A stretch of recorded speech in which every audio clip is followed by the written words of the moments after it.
Welcome, listeners. You are here. It is Fret Talk, episode number 54 today. You're here with your host, Mr. Budget Pedal Chap. You're here with Matt Quine. No, Matt Quine. What's going on? You are here with Ed and Tracy, though. Say hi, dude. Hello. No Matt Quine today. What's going on? God knows. I have a feeling we're going to see him very soon. Because this week is a very podcast heavy week. Because Mr. Budget Pedal Chap is going on his budget pedal hollybobs this week. And in order to do that, we're cramming in as many podcasts as we can get so that the Fret Talk schedule does not get interrupted. So our next episode will have Mr. Matt Quine on. Do not fret, our Fret Talk listeners. So, kicking off episode number 54. How's it going, man? Going good. Going extremely good. You can almost hear the smile, can't you? Oh yes, you can. So what's been going on new with you?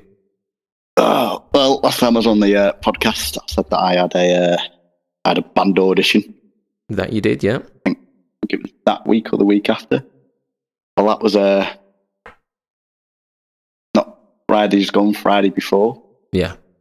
And they said they'd get back to me, and less than 16 hours later, they got back to me and sent me the tracks and went, best start learning you in the band. Oh, rock and roll, man. Rock and roll. I had 9 tracks to learn. Yeah. For Friday. I've got all of them, most of them, well, all of them down rhythm parts. Yeah. So, it's going to be brutal. Indeed. So, just for our listeners, what style of music are we talking here? It's like hard rock with metal involved. Yeah. It's kind of hard to say in a sense. But it's like a mixture of all what we like put into one. Oh, cool. So what kind of influences are going into that one? Oh, there's a bit, for the bass, it's like Tool, more stuff like that. That's very bass driven with funky riffs. Yeah. The guitars, fucking hell, it's coming from everything from like DC all the way up to like Metallica, Periphery, Meshuggah. Drums are everything from funk, ska to reggae, metal, blues, and the vocals is just a female fronted singer that's just got balls that can scream like fuck. a female fronted with balls. Yeah, it's fucking scary, some of the shit that she can do. To be honest, I mean, a lot of the female fronted stuff that I've had the privilege of seeing, they sure hold their own, and then some. Oh yeah. So yeah. Oh yeah. That'll be wicked to hear. So what's the band called? What are we looking out for? They're called Sin Circus. Sin Circus. I'm sure I've heard of Sin Circus. There's 2 bands called Sin Circus. There's one that's quite big. Yeah. And then there's us. We've got 1.6 thousand, 1,600 likes on Facebook. So well, that's not a bad following at all. Not a bad following at all. So we've tried many things, including trying to get onto Bloodstock through Metal of the Masses. Oh yeah. Metal of the Masses is a huge kind of thing down over this way. Yeah. It's great. It's something that my band have never really gotten into because we sure as shit ain't metal. I think you should. Yeah, just try it. We're a blues band, but come on, give us a shot of Bloodstock. I'm sure we'll be able to get some people up and dancing anyway. Oh yeah. So it's Bloodstock's a nice festival. It's really there's a sense of camaraderie about Bloodstock. Oh yeah, especially with all that jazz fusion funk music that they do every weekend. So your week has pretty much been guitar driven, hasn't it? Where you've been practicing. Yeah. So what's your practice rig been? What have you been using for your for rehearsing? Well, in my house, it's just been my Crate 2x12, which has got Celestian greenbacks in, I think, and then a Blackstar ID Core 40 stereo head, which I'm just running on the I think it's the clean warm channel, and I'm running my trusty SG.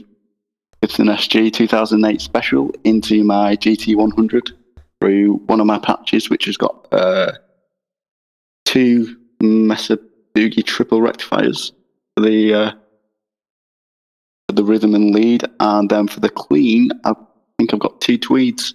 Nice. So 2 triple recs. That's like sextuplet rec, that is, isn't it? Yep. And then in the band practice room, I'm running my Gibson, my GT100 straight into my JCM 900, the effects loop. Yeah, man. So pretty hardcore stuff. Oh yeah. So it sounds massive. Yeah. Absolutely wicked. So I best say what I've been up to this week, really, shouldn't I? This week, again, hot as balls. So the soldering iron hasn't been brought out this week because no one wants to hold a glowing rod of heat in this weather. But I've been doing a couple of bass demos this week, and I've been playing an extremely pointy ass bass guitar,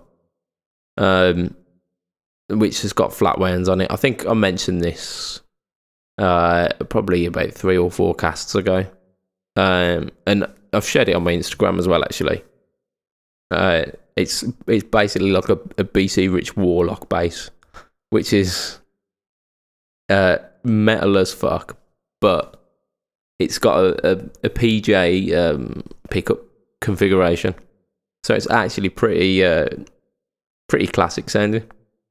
Yeah, got some tasty bass tones. Yeah, well, even though it's got flat wounds on it, I've been doing. I did a little bit of slap, some kind of Motown-y bass lines, and just generally like feeling the groove. But being a guitarist, I don't have a bass rig at all, and I don't even desire to get one. So I had to kind of make do with what I've got. So what I was running this week, I was running the bass directly into my Line 6 Amplify footboard, and using that as an interface directly into my computer. Which it sounded pretty good anyway. It was almost like a kind of fancy DI box for it, and just taking all of the amp modelling and all of the effects off that, putting a tiny little bit of compression on just to smoothen everything out. But generally speaking, like a quite clean signal.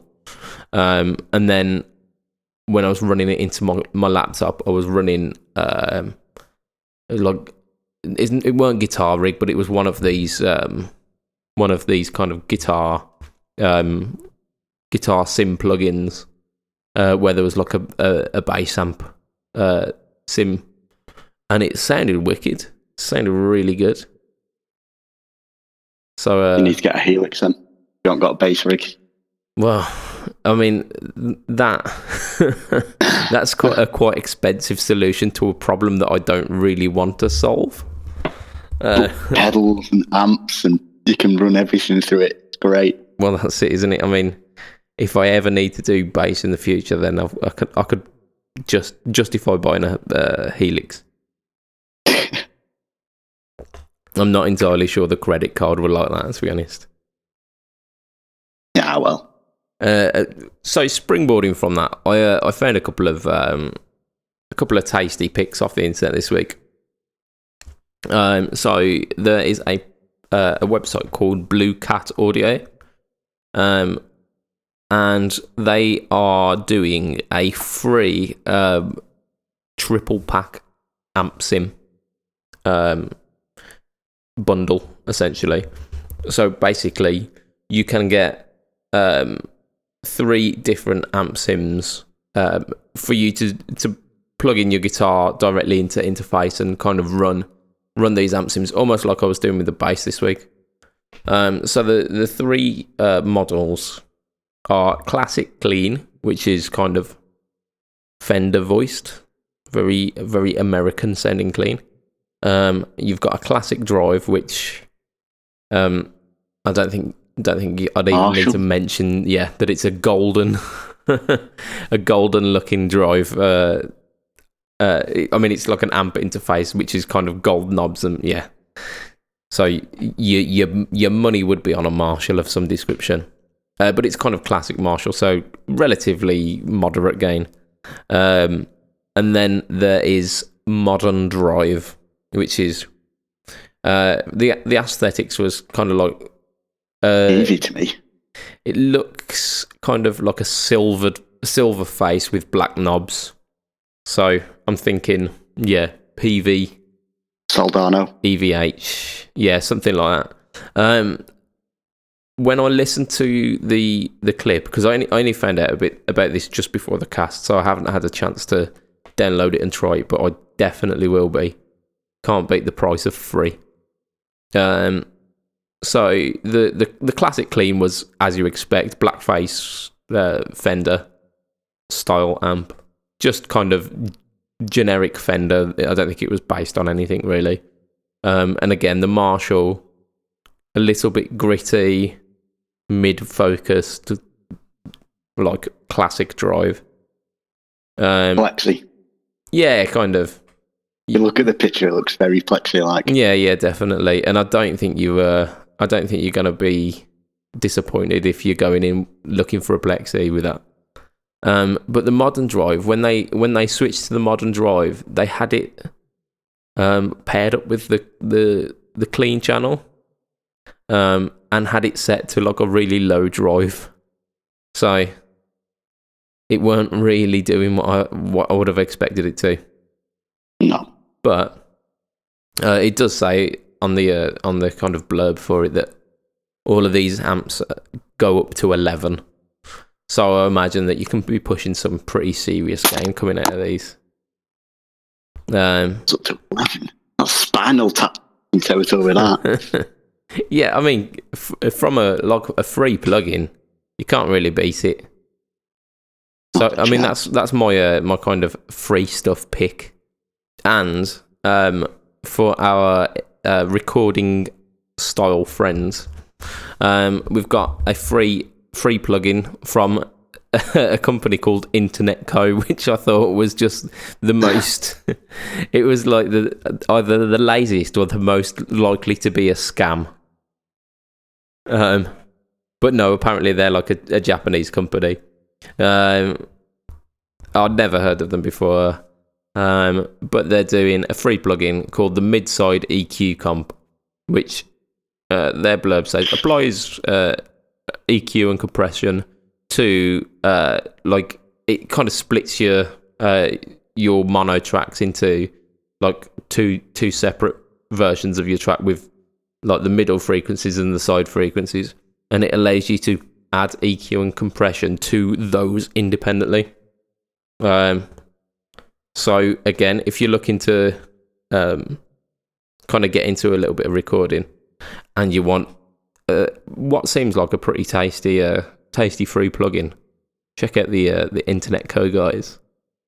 But there's absolutely like shitloads of free plugins that you can get, and I'm definitely going to be downloading that one this week, and maybe even applying it to a couple of tracks that I've got and seeing just how good it is. So this week's Fret Talk is inspired by Ayrton's new musical endeavours, and it's going to be a heavy as fuck special. So we've got our first bit of news this week. So PRS have released a limited edition SE Mark Holcomb in whale blue satin. So you've played the Mark Holcomb before, haven't you, Ayrton? Yeah, probably about 2 months after it came out, when I was living in Manchester because of uni. I just went into Dawson's one day after uni, and it was there on the wall. So I was like, "Fuck it." Yeah, it'd be rude not try to, wouldn't it? Why Yeah, the I was fuck like- not?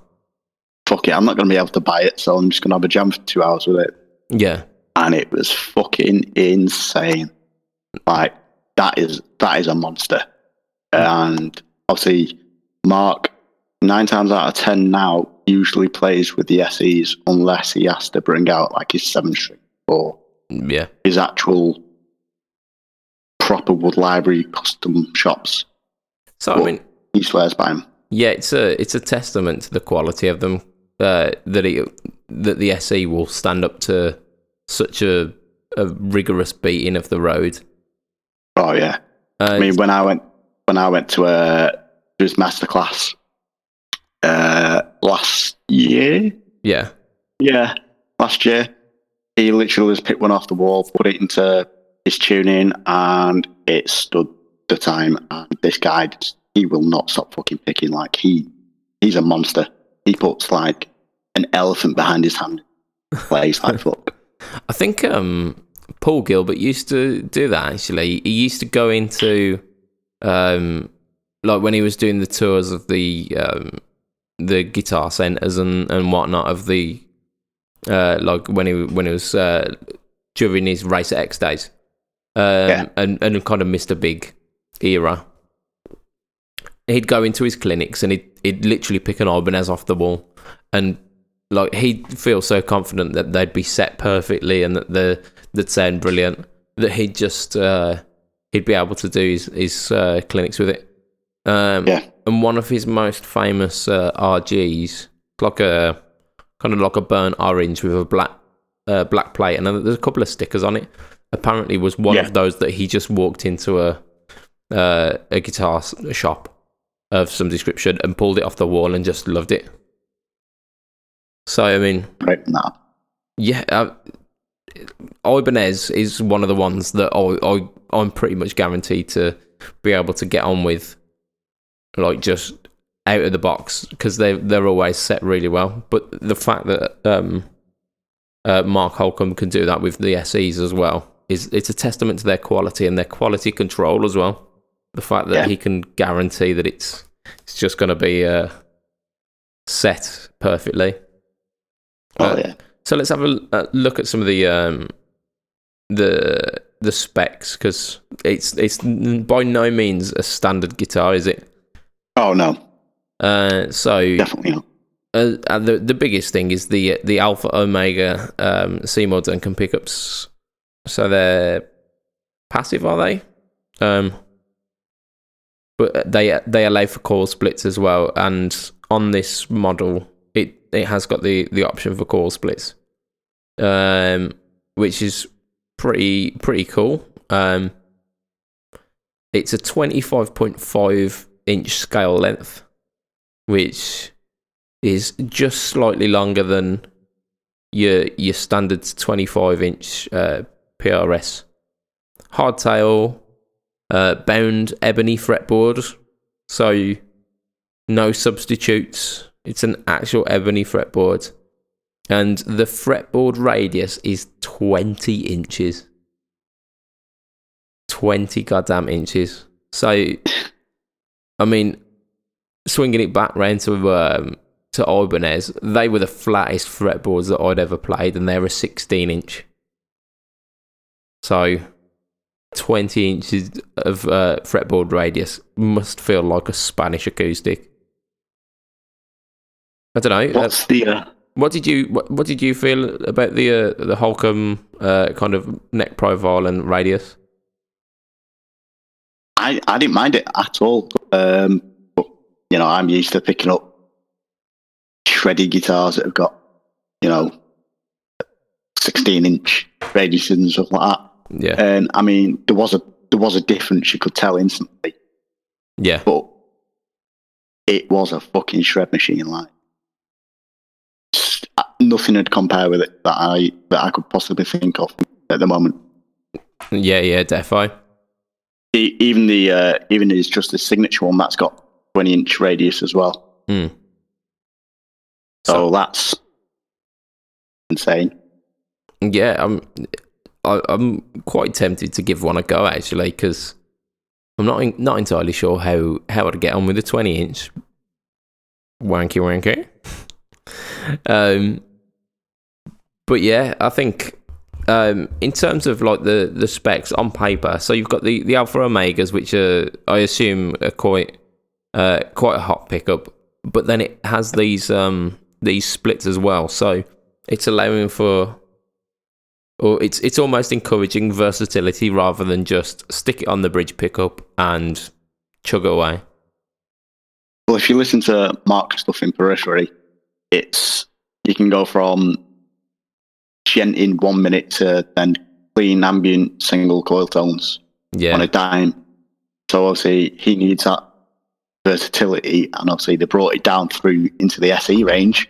Yeah, and it does work. It's great. I mean, they are kind of a tiny bit hot, but if you just roll the volume back, if you are like a hot clean channel anyway, it just cleans right up and it's good to go. Yeah, bang on. So I mean, that kind of spec would entice me to it, even though I'm not huge. Like I'm in no way a huge metal player. And the price it's coming in at is $899. So kind of, if you're thinking about the alternatives, you're kind of talking like Reverend stuff, which is again Korean made, not branded pickups, but like the pickups are Reverend's own, and they're very well thought of. So I mean, it's comparable, and it's like comparable in spec, but also in terms of price, it's nowhere. They're not looking like way outside of that price range. So I think, generally speaking, it's a pretty safe bet there. Oh yeah, I mean, for what you get, it's good enough, because the standard, just the normal SE is there. What, 7? Yeah, I think 700, 800 quid. Yeah, 7.5 about. And they're just standard PRS pickups. You haven't got He's got locking tuners. No, I think these are the standard PRS tuners. Yeah. No, but you know, just for the pickup, just to buy them on their own, I think they're about 150, maybe 200 quid. Yeah, for a set. So I mean, you're talking. I mean, with that and with the 20-inch radius, you're talking a far enough reach away from the standard range for it to be worth a look, at least, anyway. Definitely. So we'll move on to yet another metal guy. So from Mark Hogcom from Periphery, we're talking now to kind of the internet's Ola England. Again, I'm not.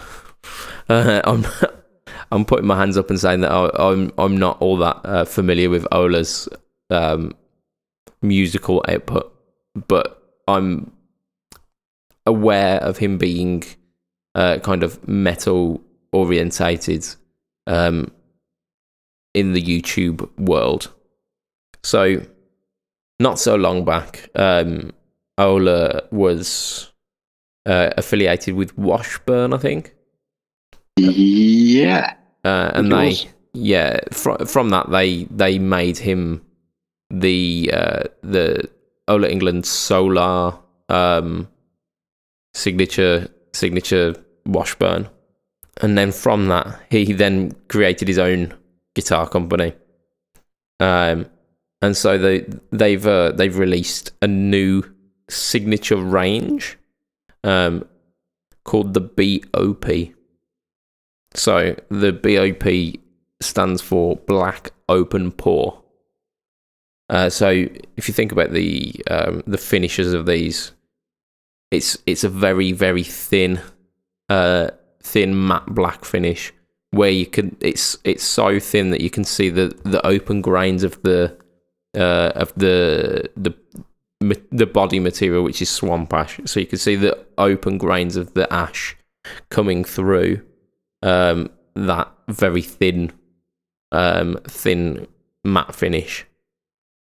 And there's loads of people that kind of suggest that thinner finishes allow the wood to breathe a bit more and kind of allow for a more organic tone. So I think that's what they're kind of aiming for with the Solar BOP signature. I mean, off the bat, BOP signature, it doesn't roll off the tongue, does it? No, especially the first part, the A1.6 Artist LT dash black open pore. It's like the Ibanez serial model. You know? It is. It's they've taken a leaf out of Ibanez's book, haven't they? Yeah. I mean, that's the one thing that I do criticise Ibanez for is essentially their fucking barcodes as cereals. Why didn't they just call it the Solar Pickaxe? Just looking at it, if the horns just came out a bit more, you could actually use it to pickaxe for mining. Yeah, so it looks that. It is pointy, isn't it? I mean, it's kind of super strat flavored, but it's pointy. Super strat / zombie apocalypse fighting machine. Yeah. Perhaps the guitar that you'll want if you are caught in a zombie apocalypse. Or just use your BC Rich. Yeah. I don't know. It may look pointy, but I don't think it'd withstand too much of a beating. Well, yeah, it's BC Rich. Let's be honest. It's pretty cheap. It's not even a BC Rich. It's like a cheap copy of it. It's probably stronger than a BC Rich then. Yeah, BC Rich is definitely something that we don't mention a great deal on this podcast, and for great reason. Yeah. So let's have a look at some of the specs on these open pore. So black open pore is what the BOP stands for. I've mentioned that it's a swamp ash body. So swamp ash is usually kind of affiliated with Fender stuff. They use ash quite a bit. I've owned ash Telecasters before, and nice they were. But yeah, I think a strange choice for a metal guitar. I don't know. I mean, I think Jackson used swamp ash as well. Oh, do they? Yeah. So maybe it's me just chatting bullshit then. But I think Ibanez have it on the new Stealth, the FXRs, the Telecaster shapes. They've got like a new metal. They've got a new iron label range of that. Are they? Yeah, it's because the FRs are the kind of the like the humbucker Telecasters, aren't they? Yeah. So yeah, I think Ibanez usually use basswood, because it's cheap and it's relatively neutral as well. The guitar body doesn't colour the tone as much as, say, a mahogany or an ash or an alder or whatever. They do use mahogany as well, actually, in the S series, I think. But that's neither here nor there. So swamp ash body on the Ola England. Evertune bridges, which I've never tried, but apparently quite good. Both a 6 and a 7 string model, and Duncan Solar pickups as well. So on paper, what are we saying about this one? For the price, it's meh. So the price we're talking is about $1,000. I think the prices that I got quoted were in euros and not pounds, but it was like one €1,100 to €1,200. Yeah, 1,200 euros for the 6, and then I think it's 1,300 for the 7. I think. Okay, yeah. So, I mean, in terms of like between 6 and 7 string models, that's quite a reasonable jump, isn't it? Yeah. So yeah. It's. I mean, it's hard not to compare it to the SE because we've literally just spoken about it. But in terms of like spec, I don't know where exactly the Ola Englands are made, but I can't imagine them being like American. I assume they're kind of Far Eastern as well, so Korean possibly. Indonesian. Yeah, so the Evertune bridge is obviously something which is a little bit more special than what you're getting on the Mark Holcomb. But you're still getting Duncan design pickups. Yeah, and it's difficult to see where the additional like 300-400 quid's coming from. It's got to be the gig bag and the truss rod tool. Yeah, got to be. This comes with it's called the deluxe gig bag, isn't it? But I assume the Holcomb SE comes in its own gig bag as well. Yeah. Who knows? It's got to be that truss rod tool. Yeah. So yeah, very expensive truss rod tool. So what we're saying about this one, is it a win or is it? Nah, it's definitely not a win. You're not going to see many people buying them. Yeah. So I think not a chance. The thing that we were talking about before the cast, which is something that we were kind of having a little bitch about with it, was the fact that Ola England's solar company, so the Solar Guitars company, is not an established one like Washburn or like the PRS SE range. Yet it seems to be. I mean, in terms of like guitars at that spec, they could ask for more, but they're definitely not like pricing themselves at a point which is super competitive. Yeah. I don't know. Is it gonna work? I've not seen many solar guitars floating around recently. I mean, they're all like S types. They've got like an Explorer type shape, which they've got like a V type shape. But so, have you got the solar range up there? Yeah. Yeah. Do you want to talk us through some of the other ones within the range then? Yeah. They've got a Type A, which the BOP comes under. Okay, yeah. They're all very similar, 6 and 7 string range. You get them in white, trans blue, trans blood red.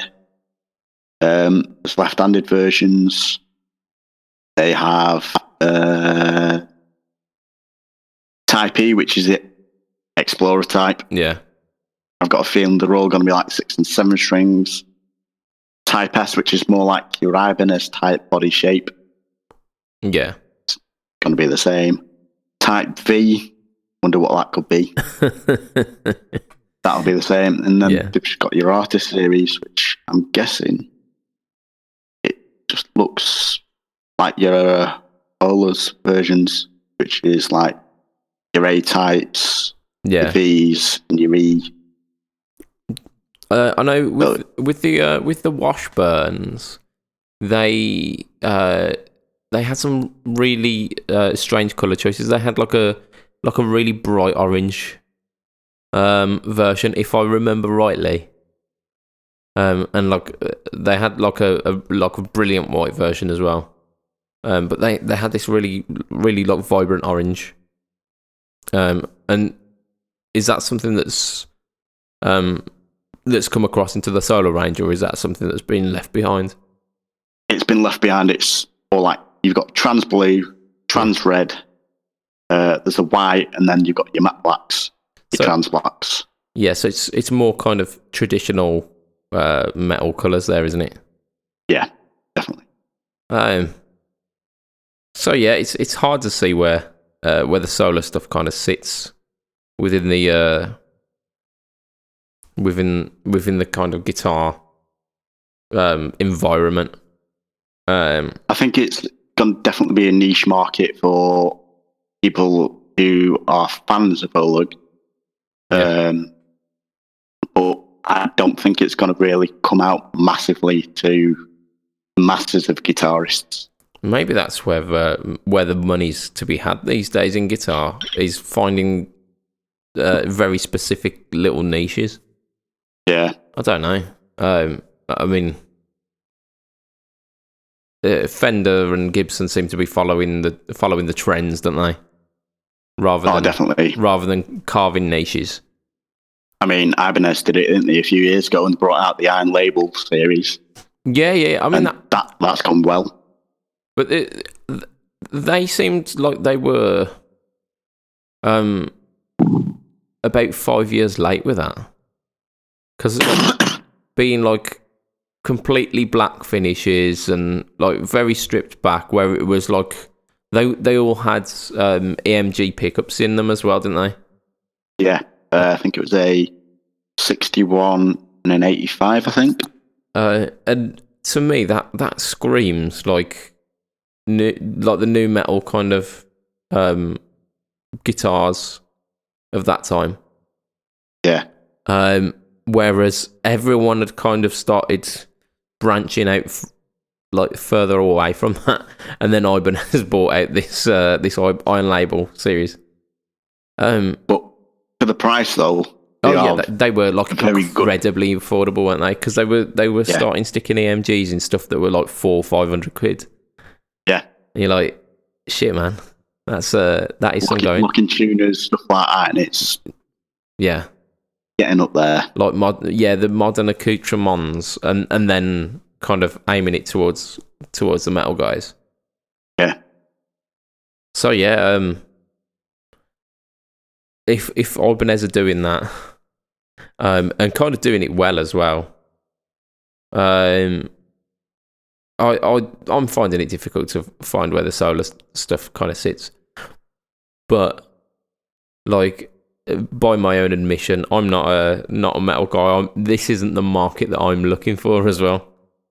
I mean, I am. I'm a big metal guy. Yeah. And it's not doing anything for me. The only thing that's doing it for me at the moment is the Evertune Bridge. Yeah. But I could go. I think Ibanez have got a couple out with Evertunes in it now. DRS have started doing a couple. Is it Framus? Yeah, Framus, yeah. They're doing them. Oh, they? Oh, yeah. I think you can get, if you go through Chapman Guitars and you pay an extra couple of £100, I think they can put a Evertune in it as well. Oh, do I have to go through Chapman Guitars? You know, there's guys like that that can do it for you anyway. Yeah, I mean, mentioning Chapman Guitars, actually, I mean, they're kind of from the same place that the Ola England kind of brand has come from, aren't they? It was all based around like an internet famous guitar guy. But I think the way that he did it was quite clever. Yeah. He brought out his own stuff and then started putting polls on YouTube asking what would the people want. Yeah, I mean, that was the kind of the dawn of it, when it started off with the ML1, which was he was touting as like collaboratively designed. Yeah, basically, here's a guitar, do what the fuck you want to it. Yeah, well, it was like the headstock design was done through a pole, and the body shape was done through a pole, and like certain Woods, materials, certain materials. So the fact that it was made out of mahogany with an ebony fretboard initially, that was all done via the Chapman forums at the time. But now you look, you've got the V's, you've got the Explorer shapes. Oh yeah, You got like the Norseman's, stuff like that, and that's all purely done just by Pulse. I've definitely not got my finger on the pulse of the Chapman Empire as much as I did back then, because it was huge. It used to be like one of the biggest internet, like guitar based internet channels. But there's so much more that you can delve into these days. I mean, even just looking at the kind of branch offs from Chapman, where you've got like the Andertons crew, like Danish Pete, and you've got Rabir and those kind of guys. Yeah, Joss. Joss as well. I think he's just started a new thing called Guitar Bros, something like that. Yeah. And that's and he's just been endorsed by Kiesel as well. Has he? Yeah. Shit, man. Again, Kiesel, a guitar company that I don't really know a great fucking deal about. Insane guitars, absolutely insane. Yeah. I've got no doubts actually, because they used to be carving, didn't they? Yeah. Yeah. And I remember watching a video online, about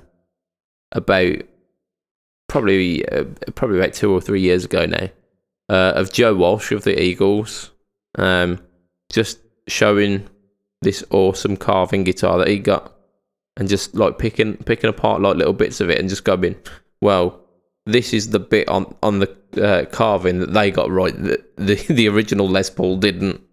And like, he's just like, shit, man. If he's saying that this is a guitar to be paying attention to, and he's a man who's got like vintage Les Pauls and vintage Telecasters and vintage Strats, so he's played a lot of guitar in his time. Oh yeah. I mean, Andy James has gone to him now. Oh, has he? Because he was an ESP artist for the longest time, wasn't he? Yeah. And then Kiesel came along and started talking, and they just went, right, if you want, we'll make a guitar up to your specs that you definitely want, and we'll ship it to you. And apparently he got it within about 6 weeks. Shit, man. We need to another one 2 weeks later. Just need to start doing some research on Kiesel stuff, because if there's... It's basically what it is. Most of the stuff now, you can buy some of the stuff. If you want one custom made, they will literally, you download a form online and it's got everything under the sun you can possibly think of. Yeah. Put in what you want, you send it off, pay for it, and then it's literally all done by hand. Everything's done by hand. And you get it back within, depending how busy you are, anywhere between 2 months up to maybe a year. Yeah. And I've been told that the prices for that kind of custom stuff isn't ridiculous as well. No. I remember looking on their website, and some of the guitars that they've got in stock aren't that bad priced. Let's just go on like solid body 6, 7s, and 8s. You can get a 24 fret Aries bolt on neck guitar. Yeah. Which looks absolutely beautiful. Keyword.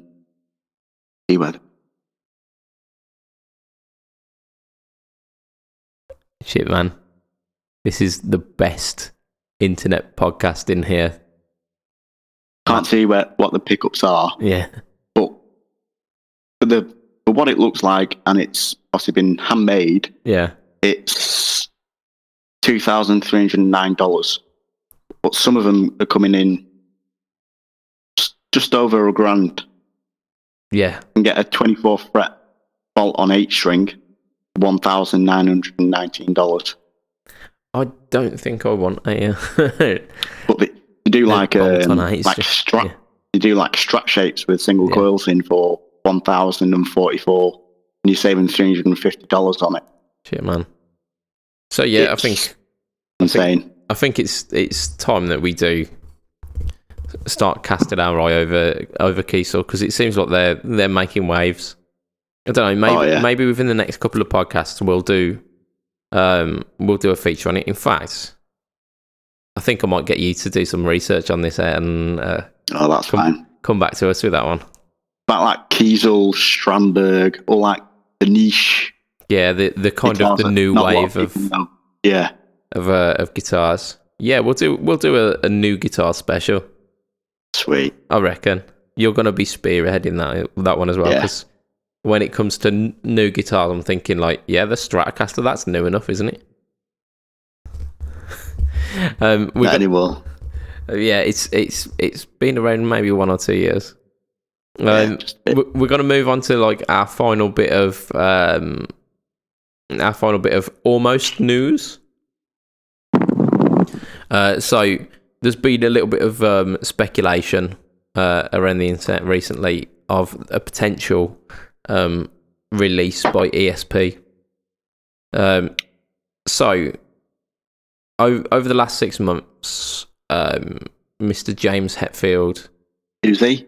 AKA JAYMZ James. Was he in the Wiggles by any chance? He's a pretty big deal, you know. Oh yeah. He's one of the 4 guys who now pretends to be Metallica. Who are they? Who are they? I don't know who these are. Yeah, I mean, you're not going to get any argument from me there. I think Metallica have been way beyond their prime. But over the past 6 months... Oh, no. That's it, the knife's going in. Yeah. Over the past 6 months, James has been playing a pretty swanky version of his Snakebite, which is like an Explorer shape. And a couple of days ago, Mr. Hetfield posted on the Metallica Facebook page, maybe? I don't know. I saw the video, I didn't see where it come from. And it was basically, it was saying how like his guitar journey had been. And like the first like real guitar that he got was an SG because it was going cheap. And then he's still got it, if I remember rightly, as well. Yeah, potentially. I mean, why would you ever let go of an SG if you've got one? They are. I mean, it stands for sexy guitar, doesn't it? SG. Oh yeah, sexy. And it also sexy. Brings in sexy girls. There you go. That's the. It doesn't because I haven't got one sexy girl after me. Mine. There you go. I mean, I've not played SGs before. In fact, I had an Epiphone SG, but I don't think that. Oh dear! I don't think that worked. I think it might have been the headstock there. So yeah, he mentioned like he had an SG, like he got an SG cheap and used that for a while, but he was always coveting like a white Flying V. Because he loved like the Scorpions and he loved Judas Priest, and they were all playing the Flying V, and it's just such a rock and roll instrument. And then he finally got one when Metallica started kind of picking up some momentum, and the Flying V was just awkward to play live because it would always kind of slip off your side, and he mentioned actually like. Ray Davies of the Kinks would hold it underneath the like in between the legs of the V to play it, or Schenker of the Scorpions would kind of prop it on his leg to play it. So like he got used to the Flying V shape, but he had an Explorer as a backup, and then the more he played. He found like he was grabbing the backup more than he was grabbing his go-to Flying V, because it just sat more comfortably. And then from that, he released the Snakebite with ESP, which is like Explorer style. But before then, he had the Ken Lawrence custom. What on earth is a Ken Lawrence? It was a guitar luthier in America, and apparently he contacted James about doing a one-off James, and you see it in videos every now and again. It's got like a quilted maple top, exactly like an Explorer, but it's fucking gorgeous. Yeah, just absolutely insane, and he uses that sometimes, and that's kind of Gibson-esque. Yeah, it's like a little. It's beautiful. The new ESP is like a little nod to that, then, isn't it? Yeah. So he's been playing one of these snake bites. They came in like a white finish and a black finish initially, but he got a quilted maple, in like this purple finish as well. And he's been touring that for the last 6 months. So Metallica fans have just been going mental, asking when is it available? When is it available? And towards the end of this video, he kept like showing this this ESP purple quilt more and more. So there's speculation that is going to be an announcement from ESP very shortly. I've got a feeling though it's going to be a proper ESP, and it's going to be a good $1.5, $2,000. Yeah. Or if not, it'll be a custom shop model. Yeah, I mean, it'll be thousands and thousands. There's potential for that. There's potential that it will just be like a limited run, and that it will be only the finest crafted instruments rather than like production models. Yeah. I mean, I've got big props for ESP. My go-to Telecaster is an LTD telly, and you'd just think like they do metal guitars. What's their business with Telecasters? But their tellies are absolutely fucking awesome. It's bitching, man. Absolutely bitching. So much so that I ended up swapping my Squier Classic Vibe for a backup version of it. So I've got a TE212 and then I've got a TE202, which is basically the one with the humbucker in the neck. Yeah. But yeah, they're absolutely wicked guitars. So Metallica fans potentially pissing their pants with excitement because I know I will be. Well, I mean, I've never been a huge fan of the snake bite, but the purple flame does look alright. It looks alright. I bloody love the snake bite. Absolutely love it. Yeah. And if it comes out in purple, I'm sorry, but that's me. I'm having it. That kind of segues us onto the final segment of this this podcast for today. You've got a little bit of a quandary coming about, haven't you? I do. What is that quandary? I want to get another guitar, and it has to hold the be press. Able to do. A guitarist wants another guitar. Oh no! Some words that should never be said. Especially what women think. It's got to be able to do rock, metal. So yeah, T1 Bookers, fixed bridge. Don't give a shit how many frets it's got. It could have 5,000 frets. Something that's tasty as fuck. I've got two in mind at the moment, but I'm open for suggestions. So your two in mind are both Ibanez guitars, aren't they? Yeah, strangely so. Seems like we're sucking Ibanez's dick hard tonight. I know. The first one's the Ibanez RGD IM6FM, which is the Iron Label multi-scale that he brought out at Winter NAMM in Crewellian Blueburst, and it's fucking amazing. And it's got Fishman and Fluence modern pickups in. Yeah, so the Iron Label's now kind of deviating from just the EMGs to the Fishman Fluence, which are supposed to be really versatile, because they allow you to kind of tap at any point of the coil, don't they? Yeah, basically the reason why they're so versatile is I think volume or the tone pot. You can pull it if it's in the normal position. It's got like an active middle range, as you do with like your EMGs, some of your like Seymour Duncan active pickups, your blackouts, stuff like that. Yeah. And then when you pull it out, it goes into more like a passive EQ. Okay.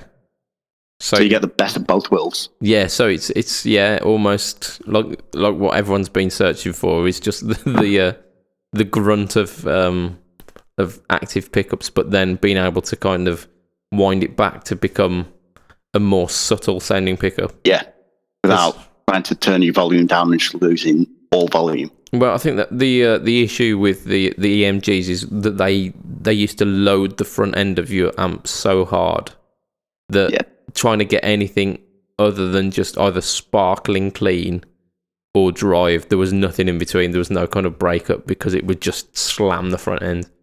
Even then, sparkling cleans weren't that sparkling. It was more of a bit of a bite to it. Yeah. I think the closest I've got to these Fishman Fluents now is my headset. Oh, cool. Yeah. Which are active pickups, but with a passive sound.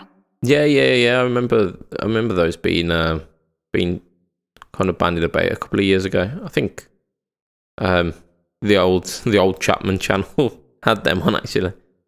Yeah. They're the closest I got to the Fishman Fluents, and I'm testing that out tomorrow.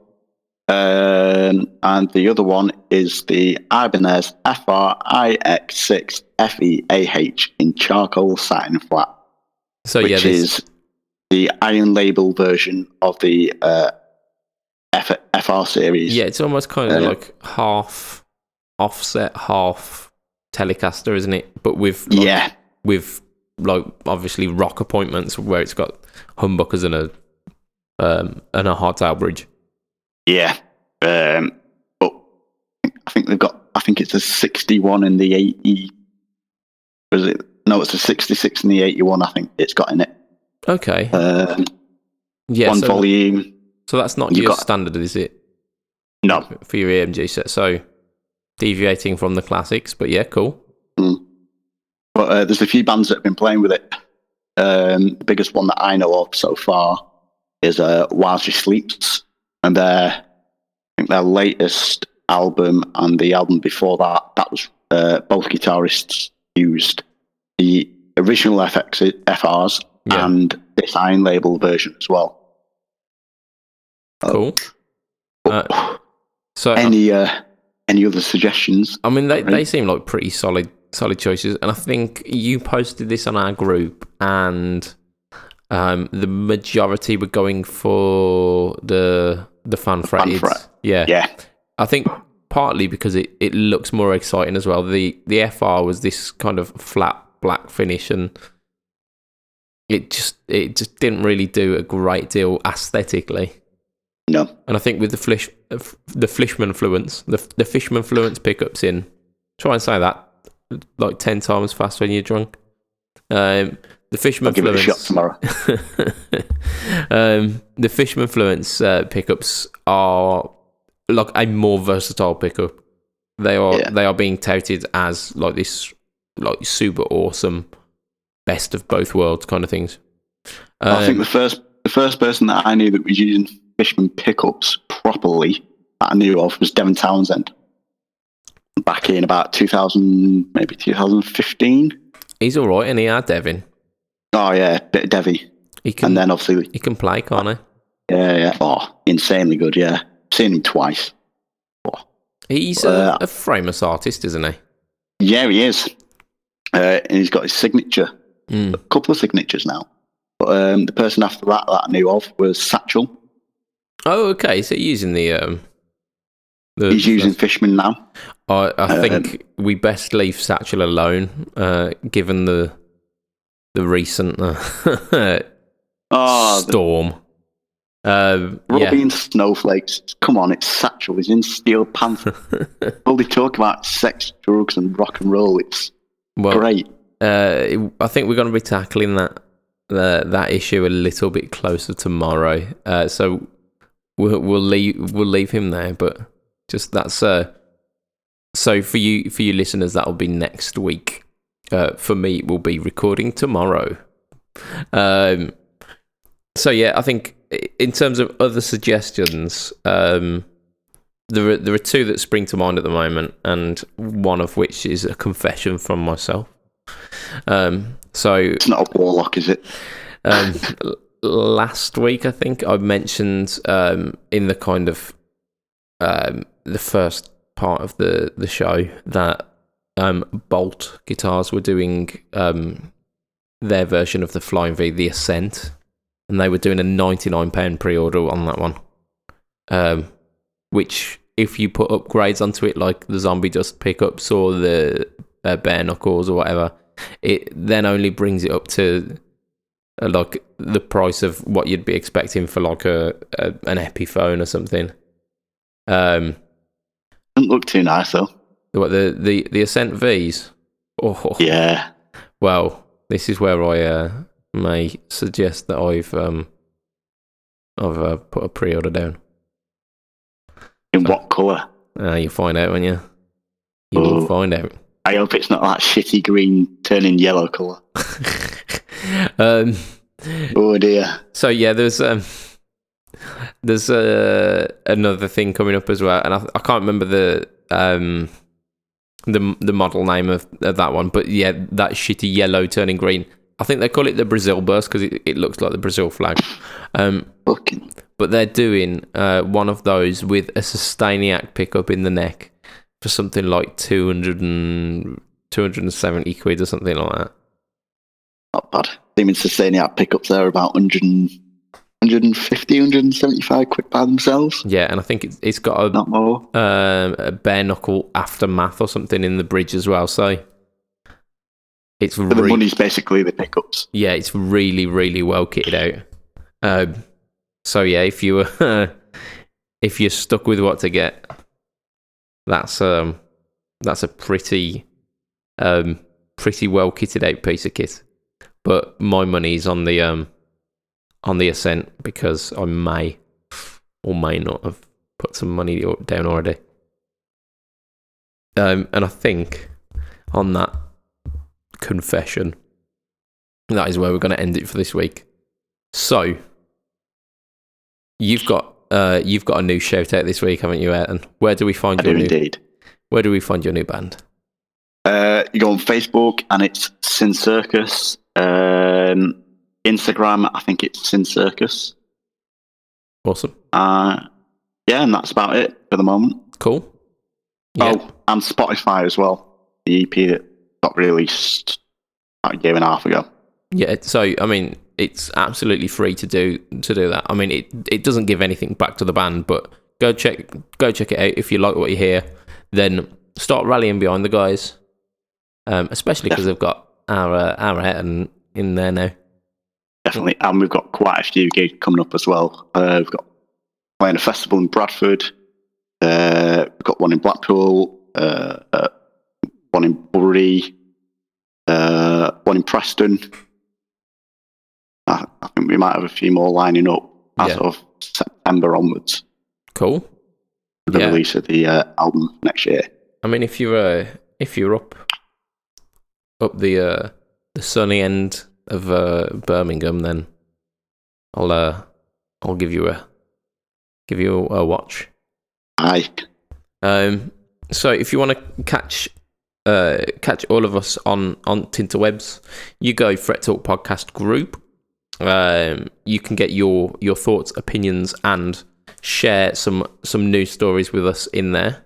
I don't think we've had any of the news stories this week from the podcast group, but we've shared so many over the past couple of weeks. Been awesome. We meant to do a neck versus bridge pickup from there as well. We were, but unfortunately we've run out of time. Unfortunately. For today, so I might have to save that one for next week, or I might save it for the next time you're on, Ayrton. So definitely. Thank you for reminding me about that one, actually. No problem. So if you want to catch me, I am Budget Pedal Chap. You go facebook.com/Budget Pedal Chap, instagram.com/Budget Pedal Chap, or youtube.com and type in Budget Pedal Chap. There have been very few updates recently, but I think I'm going to be back on that pretty soon, so keep your eyes and ears peeled. Yeah, pretty much that is us for this week. I hope you've enjoyed it, guys. And thank you once again for your patronage. The Threat Talk podcast continues because you lot are listening, so thank you. That will be a goodbye and good night from us this week. Tatty bye. Tatty bye-byes. Ta-ra a bit. Ta-ra.